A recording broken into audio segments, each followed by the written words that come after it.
काय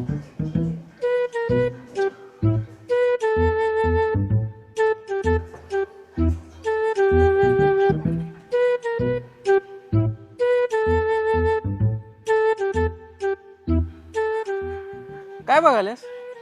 अरे नारळाचं झाड बघा लागलोय रे मी.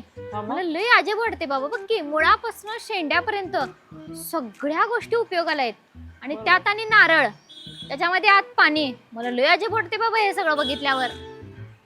अगं म्हणूनच त्याला कल्पवृक्ष म्हणतात. अजब आहे रे, तुला अजब वाटत नाही?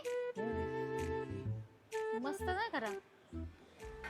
नारळाचे किंवा नारळाच्या तेलाचे अनेक उपयोग आपल्याला माहित आहेत, पण त्यातलाच एक नवीन आणि आपल्याला अत्यंत फायदेशीर एक उपयोग मी आज तुम्हाला सांगणार आहे. तर तो कोणता? ऑइल पुलिंग किंवा माउथ वॉश. आणि शुद्ध मराठी भाषेमध्ये त्याला दाताने ऑइल खेचणं किंवा दाताने तेल ओढून घेणं असंही म्हटलं जातं. आता योग्य पद्धतीनं ऑइल पुलिंग कसं करायचं हे रोहित तुम्हाला आता दाखवेल. ऑइल पुलिंग करत असताना सगळ्यात महत्त्वाचं म्हणजे खोबरेल तेल आहे. ते करण्यासाठी 1 चमचा किंवा 2 चमचा तुम्ही खोबरेल तेल घ्यायचं आहे आणि ते पिऊन घ्यायचं आणि तोंडामध्ये तसंच धरायचं. आणि आपण जसं सकाळी उठल्यानंतर पाण्याने चूळ भरतो त्या पद्धतीनं आपण तेलाने चूळ भरायची. 1 ते 1.5 मिनिटानंतर काय करायचं, हे तोंडातलं तेल थुंकून द्यायचं आणि त्याच्यावरती गरम पाण्याच्या गुळण्या करायच्या किंवा गरम पाण्यानं चूळ भरून टाकायची.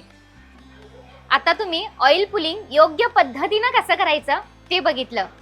तुम्ही ही पद्धत आपल्या मित्रांच्या सोबत, फॅमिली सोबत नक्की शेअर करा आणि ऑइल पुलिंगचे काय फायदे आहेत ते आम्हाला कमेंट करून सांगायला अजिबात विसरू नका. धन्यवाद.